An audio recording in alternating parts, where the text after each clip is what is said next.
तो क्या आपको भी लगता है एबल्टन एक कन्फ्यूजिंग टो है? तो आपकी इस कन्फ्यूजन को हम दूर करेंगे। अब हम एबल्टन के लेसन्स अपलोड करने जा रहे हैं हमारे यूट्यूब चैनल पे।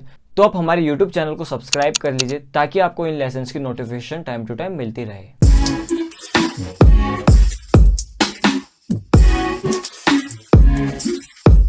तो फ्रेंड्स, अब हम नॉलेज लेते हैं एबल्टन की। तो जब आप एबल्टन ओपन करेंगे तो वो कुछ ऐसा सा दिखाई देगा। एबल्टन को कैसे यूज़ करते हैं वो सिखाऊंगा मैं आपको। तो फ्रेंड्स, हम स्टार्ट करते हैं सबसे पहले टॉप कॉर्नर से, लेफ्ट हैंड साइड में से। यहाँ से जो है हम बीपीएम वगैरह सेटिंग करते हैं। सिंपली हमें कैसे करना है बीपीएम वगैरह चेंज, डबल क्लिक करना है और हमें जो भी कुछ बीपीएम रखना है, मान लो अगर मेरे को 130 रखना है तो 130 टाइप करके हमें एंटर कर देना है। फिर उसके बाद जो है यहाँ पे हमारे टाइम सिग्नेचर की कुछ सेटिंग्स आ जाती हैं, यहाँ पे हमारी मेट्रोनम आ जाती है, यहाँ पे हमारी बार्स एंड बाकी चीज़ों की सेटिंग आ जाती हैं। तो फ्रेंड्स, अब हम यहाँ पे आते हैं। ये जो है ये मैं आपको बाद में बताऊँगा। ये एक्चुअली अरेंजमेंट व्यू के अंदर यूज़ होता है। ये जो हमें बताता है कि हम कौन से बार के अंदर है। यहाँ से हम प्ले, पॉज, रिकॉर्ड का बटन है। यहाँ पे ऑटोमेशन रिकॉर्डिंग वगैरह के ऑप्शन दे रखे हैं। यहाँ पे जो है लूप वगैरह के ऑप्शन दे रखे हैं। ये भी मैं आपको अरेंजमेंट व्यू में बताऊँगा। अब फ्रेंड्स, अब हम राइट एंड टॉप कॉर्नर में आ जाते हैं। इससे हम पेंसिल टूल ऑन ऑफ कर सकते हैं। ये पेंसिल टूल ऑन ऑफ करने का बटन है। ये जो ऑप्शन है, इस ऑप्शन को ऑन करने के बाद हम अपने लैपटॉप के कीबोर्ड को, टाइपिंग कीबोर्ड को हम एज अ पियानो भी यूज़ कर सकते हैं। तो फ्रेंड्स, ये जो दो ऑप्शन है ये हम ज़्यादा यूज़ नहीं करते हैं, तो इनकी भी हम अभी बात नहीं करेंगे। ये जो मीटर जो है ये हमें अपने सीपीयू की परफॉर्मेंस दिखाता है कि हमारे सीपीयू की परफॉर्मेंस, मतलब हमारा जो एबल्टन है वो कितना सीपीयू यूज़ कर रहा है। ये जो डी है ये हमें शो करता है कि मान लीजिए अगर हमने किसी प्रोजेक्ट के अंदर ऑडियो फाइल या फिर कोई लूप वगैरह ऑडियो के अंदर यूज़ कर रखा है, तो अगर वो डीएक्टिवेट हो जाता है तो यहाँ पे ये जो है रेड हो जाता है। तो फ्रेंड्स, अब ये जो दो ऑप्शन है, ये दो ऑप्शन है सेशन व्यू और अरेंजमेंट व्यू के। इन दोनों की हम बाद में बात करेंगे। तो फ्रेंड्स, अब हम लेफ्ट में दोबारा आ जाते हैं। ये जो ट्राइंगल है ये हमें क्या शो करता है? ये अगर हम इसे ओपन करते हैं तो यहाँ से हम अपनी सारी चीज़ें एक्सेस कर सकते, जैसे हमारे ऑडियो इफेक्ट्स हो गए, इंस्ट्रूमेंट्स हो गए और साउंड्स हो गई, थर्ड पार्टी वीएसटी प्लगइन्स हो गई, लाइब्रेरी होगी। तो वो सारी चीज़ें हम यहीं से एक्सेस करते हैं। इस चीज़ की भी हम अरेंजमेंट व्यू के अंदर बात करेंगे, हमें इसे कैसे यूज़ करना है। तो फ्रेंड्स, अब हम लेफ्ट के अपने बॉटम कॉर्नर में आ जाते हैं। तो अब हम जब इसको ओपन करते हैं तो ये जो हमें इन्फो व्यू दिखाता है। जैसे मान लीजिए अगर मैं इस ऑप्शन के ऊपर जाता हूँ तो ये जो इन्फो व्यू है ये हमें शो करेगा कि उस जो ऑप्शन पे, जिस ऑप्शन पे हम गए हैं, कि उसका क्या वर्क है। जो हमारा जो माउस पॉइंटर है वो अभी 1 पे है, तो ये हमें शो कर रहा है कि ट्रैकर एक्टिवेटर। तो ये जो हमारी इन्फो व्यू है, इस एरिया के अंदर हम अपने इंस्ट्रूमेंट वगैरह ड्रॉप करते हैं। जैसे इस पे लिखा भी हुआ है ड्रॉप एन इंस्ट्रूमेंट और सैम्पल है। अगर हमें कोई ऑडियो इफेक्ट वगैरह लगाना है या फिर हमें कोई सिंथेसाइज़र यूज़ करना है तो हम इस एरिया के अंदर ड्रॉप करेंगे, तो वो हमारे ट्रैक के अंदर और हमारे प्रोजेक्ट के अंदर आ जाएगा। तो फ्रेंड्स, अगर हमें ये व्यू जो है वो क्लोज करना है तो हमें सिंपली क्या करना है, हम सिंपली राइट में बॉटम में जाएंगे और ये जो ट्रायंगल है इसको प्रेस कर देंगे। तो फ्रेंड्स, ये जो एरिया है ये है सेशन व्यू इसका, एबल्टन का। सेशन व्यू किस काम के लिए आता है वो मैं आपको बताता हूँ। सेशन व्यू मेनली जब भी हम लाइव परफॉर्मेंस करते हैं या फिर लाइव डीजेइंग करते हैं या फिर एक्सपेरिमेंटल म्यूजिक बनाते हैं तो हम उसके लिए सेशन व्यू यूज़ करते हैं। अभी हम सेशन व्यू की बात नहीं करेंगे, हम सीधा अरेंजमेंट व्यू की तरफ चलेंगे। अपने अरेंजमेंट व्यू के अंदर हमें म्यूजिक कैसे बनाना है हम वो बात करेंगे मेन। तो फ्रेंड्स, अब हम सीधा अपने अरेंजमेंट व्यू की तरफ चलते हैं। तो अरेंजमेंट व्यू की तरफ एबल्टन के अंदर हम कैसे जाते हैं वो मैं आपको बताता हूँ। सिंपली इसके लिए दो ऑप्शन है। पहला ऑप्शन जो है वो हम अपने कीबोर्ड के अंदर टैब प्रेस करते हैं तो हम अपने अरेंजमेंट व्यू की तरफ चले जाते हैं। अदरवाइज़ आप जो राइट हैंड साइड में ये जो दो ऑप्शन देख रहे हैं इनके थ्रू हम अरेंजमेंट व्यू के अंदर जा सकते हैं और सेशन व्यू के अंदर आ सकते हैं। तो मैं इस वाले बटन को अगर प्रेस करता हूँ तो हम अपने अरेंजमेंट व्यू के अंदर आ जाएंगे। तो फ्रेंड्स, ये जो है हमारा मेन अरेंजमेंट व्यू है जिसके अंदर हम म्यूज़िक बनाते हैं। तो मैं आपको पहले कुछ प्रोजेक्ट दिखा देता हूँ कि बने हुए प्रोजेक्ट कैसे लगते हैं इस अरेंजमेंट व्यू के अंदर। तो फ्रेंड्स, हमने अब अपने एबल्टन के अंदर एक प्रोजेक्ट खोल लिया है। मैंने ये प्रोजेक्ट इसलिए ओपन करा ताकि मैं आपको अच्छी तरह से समझा पाऊँ कि एबल्टन वर्क कैसे करता है।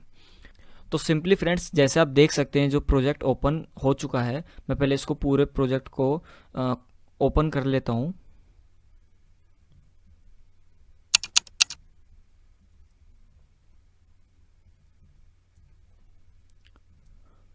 तो फ्रेंड्स, ये जो प्रोजेक्ट है ये ओपन हो चुका है। तो फ्रेंड्स, हम पहले ऑडियो 1 से स्टार्ट करते हैं। इधर की साइड अगर हमें कोई ट्रैक जो हमें म्यूट करना होता है, तो हम सिंपली क्या करेंगे, ये जो येलो जो ऑप्शन है हम इसको प्रेस करेंगे तो ये ऑफ हो जाएगा। अब देखिए हमारी वोकल जो है वो प्ले नहीं होंगी इस ट्रैक के अंदर।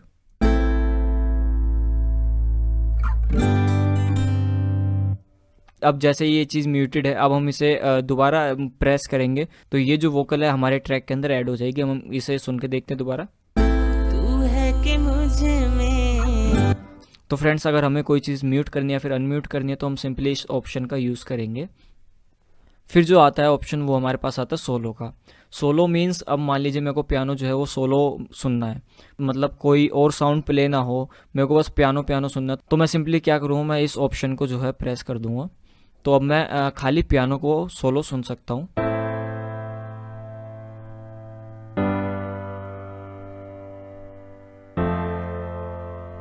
अनसोलो कर देते हैं इसे, सिंपली उसी ऑप्शन को हम दोबारा प्रेस कर देंगे।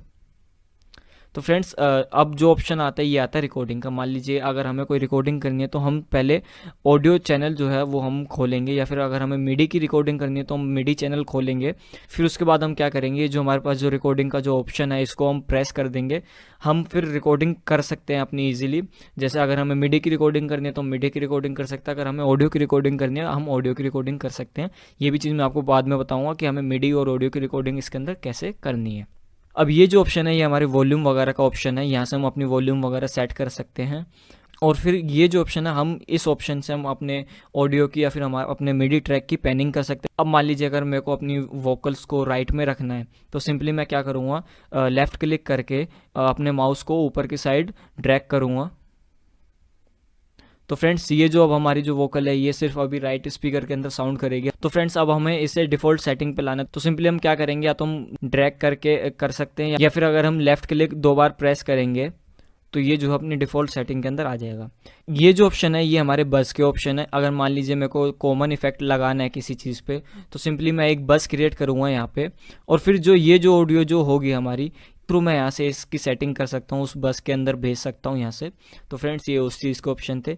अब ये जो ऑप्शन है यहाँ से हम अपनी रिकॉर्डिंग वगैरह की सेटिंग कर सकते हैं। जैसे मेरे पास 2 चैनल का इंटरफेस है तो मेरा माइक जो है सेकंड चैनल के अंदर कनेक्टेड है, तो मैं यहाँ से सेटिंग कर सकता हूँ सेकंड चैनल या फिर फर्स्ट चैनल या फिर दोनों में से अगर कोई भी हो, तो ऐसे हम इसकी यहाँ से सेटिंग कर सकते हैं। अब ये जो ऑप्शन इसका हम कैसे यूज़ करते हैं, मान लीजिए अगर हमें ये पियानो जो है ऑडियो के अंदर हमें यूज़ करना है, मतलब इसकी जो हमें वेव फॉर्म निकालनी है, तो हम क्या करेंगे, सिंपली जैसे अभी मैं आपको दिखा देता हूँ। हम सिंपली क्या करेंगे, हम यहाँ से जो है अपना पियानो सेलेक्ट कर लेंगे, बट इनपुट जो है वो हमारा इस ऑडियो चैनल के अंदर भी आएगा। मैं आपको एक बार इसको प्ले करके दिखा देता हूँ। तो फ्रेंड्स जैसे आप देख सकते थे इधर की साइड हमारा जो इनपुट था वो इस चैनल के अंदर आ गया था। अब जैसे आपको अगर सिंपली रिकॉर्ड करना है तो आप इस बटन को प्रेस करके और रिकॉर्ड कर सकते हैं इजीली। और रिकॉर्डिंग भी मैं आपको बताऊंगा कि इसके अंदर रिकॉर्ड कैसे किया जाता है। तो फ्रेंड्स अब हम बात कर लेते हैं इन 2-3 ऑप्शन की जो हमारे जो बच्चे हैं इस पार्ट के अंदर। ये जो है अगर मान लीजिए अगर हम रिकॉर्डिंग कर रहे हैं किसी सॉन्ग की तो हमें हेडफोन्स के अंदर आउटपुट चाहिए होते हैं, तो उनकी सेटिंग्स हम यहाँ से कर सकते हैं। तो फ्रेंड्स हमने ये जो ऑप्शंस हैं ये हमने कंप्लीट कर लिए कि हमें कैसे कैसे यूज़ करने हैं। अब हम बात करेंगे इन ऑप्शंस की, ये ऑप्शंस क्या करते हैं और हमें इन्हें कैसे यूज़ करना है। अगर आपको एडवांस म्यूजिक प्रोडक्शन सीखनी है तो डिटेल्स आपको डिस्क्रिप्शन बॉक्स में मिल जाएंगी और स्क्रीन के ऊपर फ्लैश हो जाएंगी। तो अगर आपको हमारी वीडियो अच्छी लगी हो तो हमारी वीडियो को लाइक करें, शेयर करें और हमारे चैनल को सब्सक्राइब करें। और फ्रेंड्स एक चीज़ मैं आपको दोबारा बोलूँगा, आप हमारा फेसबुक ग्रुप जरूर ज्वाइन करें क्योंकि वो बहुत ज़्यादा इंपॉर्टेंट है। आप वहाँ से अपनी क्वेरी सॉल्व करा सकते हैं मेरे थ्रू।